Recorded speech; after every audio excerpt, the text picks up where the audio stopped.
Roxanne Gay begins her memoir by asserting that the memoir is not a triumph one or a story about weight loss. Rather, she intends to tell the story of my body, which includes everything from eating and dieting to sex and sexuality. Gay details the situations that led to her obesity and the struggle she endures living in a world centered around catering for the thin body. Her view is that society's idea of obese falls greatly short of what obese actually is, and in terms of the accommodations needed, hunger is Gay's critique of the sexist stereotypes that are designed to keep women's bodies in lines, and her pursuit of fatness as a protest against sexualization.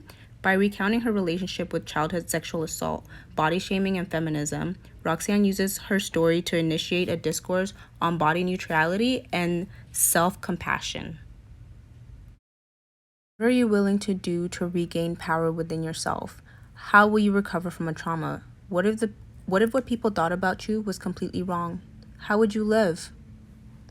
Gay begins by discussing her childhood. She notes that she is the childhood of a Haitian American immigrant who maintained a relatively strict watch over their children. She was pressured to do well in school, and always did, and to live a life modest and moderation. She notes that her family typically ate healthy, well-balanced, Haitian-inspired meals, and that her parents frowned upon overindulgence.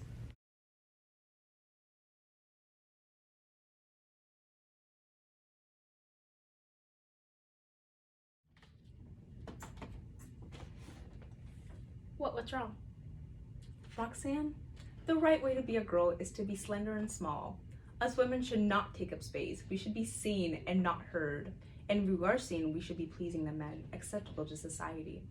And most women know this, and we're supposed to disappear, but it's something that doesn't really need to be said, not loudly, definitely not over and over again. So that's what we teach our future women, the right way to catch a man's attention, and the right way to keep him happy. Now, put your fork down. You've had enough.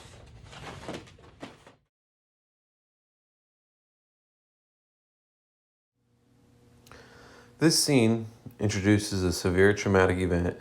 It may not be comfortable for all. This is a warning that what you are going to be presented is about sexual assault. Here are a few moments to silence your device. If you wish to disengage from this presentation, this piece is going to be an attempt to bring the content of the book out for understanding with an attempt to not completely feel the emotion of the actual event. Here's a couple moments. I was scared, even if I couldn't recognize the energy running through me. I did try to run out of there once I realized I was not safe, but it was no use. I could not save myself. Christopher pushed me down in front of his laughing friends, so many bodies larger than mine. I was so scared and embarrassed and confused. I was hurt because I loved him, and I thought he loved me. I was splayed out in front of his friends. I wasn't a girl to them. I was a thing. Flesh and girl bones with which they could amuse themselves. This detail stays with me, that he had such little regard for what he was doing to me. He just unzipped his jeans and knelt between my legs and shoved himself inside of me. Those other boys egged Christopher on. I begged Christopher to stop. After he came, he switched places with the boy who was holding my arms down. I fought, but my fighting didn't do much more than make those boys laugh.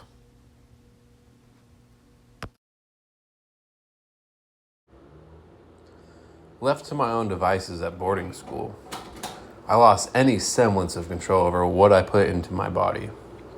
Suddenly, there are all kinds of food available to me. The dining hall was an all-you-can-eat extravaganza. Certainly, the offerings were generally bad, damp, and malodorous, as is the nature of industrial prepared food, but there was vast quantities available. And there was a salad bar. And there was peanut butter and jelly sandwiches. And breakfast cereal. And limitless soda machines. And dessert options. And the grill. A campus greasy spoon where for a few dollars, I could get a burger, French fries, and a frappe. And then there was the convenience store downtown, where I could buy a huge submarine sandwich and a Woolworth with an actual lunch counter. I could order pizza, and within 30 minutes, it would be delivered to my dorm. And I could eat the entire thing by myself, and there was no one to stop me. Shameless indulgence. The freedom of being able to eat so extravagantly and without limit offered me the only true pleasure I knew in high school.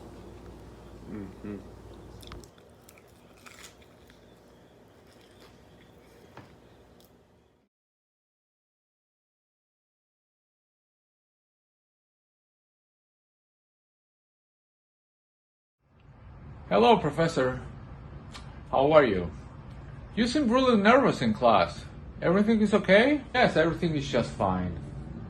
It was my first day of teaching, plus I have a lot of thoughts in my head. That's understandable. But I can tell you that everybody in class really likes you. You display really good vibes. Thank you. That's good to know.